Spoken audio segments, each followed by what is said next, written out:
네, 이번엔 네트워크 소식 먼저 목포방송국으로 갑니다. 김현 앵커, 이 양파 생육 피해가 확산하면서 농가들이 대책 마련을 요구하고 나섰군요.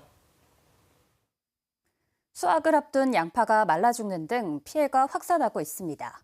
생산자 단체에서는 잦은 강우와 고온, 일조량 부족 등으로 양파가 제대로 자라지 못하고 병에도 확산하고 있다며 정부의 농업 특별재난 선포 등을 촉구하고 있습니다. 유철웅 기자의 보도입니다. 다음 달 수확을 앞두고 있는 무안의 양파밭입니다. 양파 알뿌리가 성장하기 위해서 한창 광합성을 해야 할 시기지만 잎이 까맣게 말라버렸습니다. 최근 잦은 비와 고온으로 양파의 면역력이 떨어진 상태에서 잎마름병 등이 겹쳤기 때문입니다. 이러다 보니 상품성 있는 양파를 찾아볼 수 없어 농민들은 시름이 깊어지고 있습니다. 이건 상품성이 없어요. 제가 그래서 농협에서도 지금 이거 저장을 해야 되는데 상품 가치가 없으니까 저장을 안 하는 상태고. 전라남도는 이상기후로 양파 생육 장애가 확산한 것으로 보고 있습니다. 실제로 올해 전남 지역 강수량은 평년보다 200mm가 많았고 일조 시간은 400시간이 더 적었습니다. 전라남도는 이상기후로 무안과 신안 등 양파 주산지 1,400여 헥타르에서 생육 장애가 발생한 것으로 추정하고 있습니다.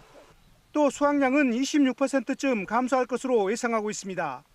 생산자 단체에서는 수확량 감소와 상품성 저하로 인한 농민들의 피해를 줄이기 위해서 정부의 농업 특별재난 선포 등 대책을 요구하고 있습니다. 재해를 인정하고 특별재난을 선포해 농민에게 재난지원금을 즉시 지급하고 재해 대책을 즉각 수립하여 실행하라. 최근 마늘의 2차 생장, 이른바 벌마늘 현상과 양파 생육장애 등 이상기후로 인한 농작물 피해는 더욱 증가할 것으로 우려됩니다. KBS 뉴스 유철웅입니다. 전라남도 의회가 전남 국립의과대학 신설을 위한 정원을 결정해 줄 것을 정부에 건의했습니다. 전남도 의회는 오늘 발표한 건의문에서 전남권의 의대 설립을 위해 정부가 이달 안에 확정할 대학 입학 전형 시행 계획에 2026학년도 전라남도 국립의과대학 신설 몫으로 정원 200명을 결정해 발표해 줄 것을 요청했습니다. 전라남도 사회단체 연합회도 대입 전형 시행 계획과 전남 의대 신설 정원을 동시에 검토해달라는 건의문을 교육부와 보건복지부에 제출했습니다. 전라남도가 기획재정부의 에너지와 우주항공 등 전남의 미래 성장 동력 마련을 위한 국비 반영을 건의했습니다. 전라남도는 기재부의 2024년 지방재정협의회에 참석해 민간 전용 우주발사체의 엔진 연소시험 시설 구축과 미래 에너지 반도체 산업 지원 플랫폼 구축 사업 등이 원활하게 진행될 수 있도록 국비 반영 등을 요청했습니다.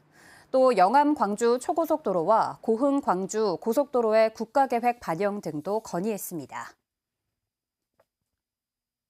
신안군이 서울의 프랑스계 외국인 학교 2군데와 교육 협력을 위한 간담회를 가졌습니다. 신안군의 비금초등학교와 비금중학교, 도초고등학교는 서울 프랑스 학교, 하비에르 국제학교와 지난 11일과 17일 간담회를 갖고 신안군만의 특색 있는 바둑과 염전 체험을 제공하고 프랑스어 배우기와 프랑스 문화를 체험하는 공동교육 프로젝트를 논의했습니다. 신안군은 학생들이 다양한 나라의 교육 시스템과 문화를 이해하는 계기가 될 것이라고 밝혔습니다. 지금까지 목포에서 전해드렸습니다.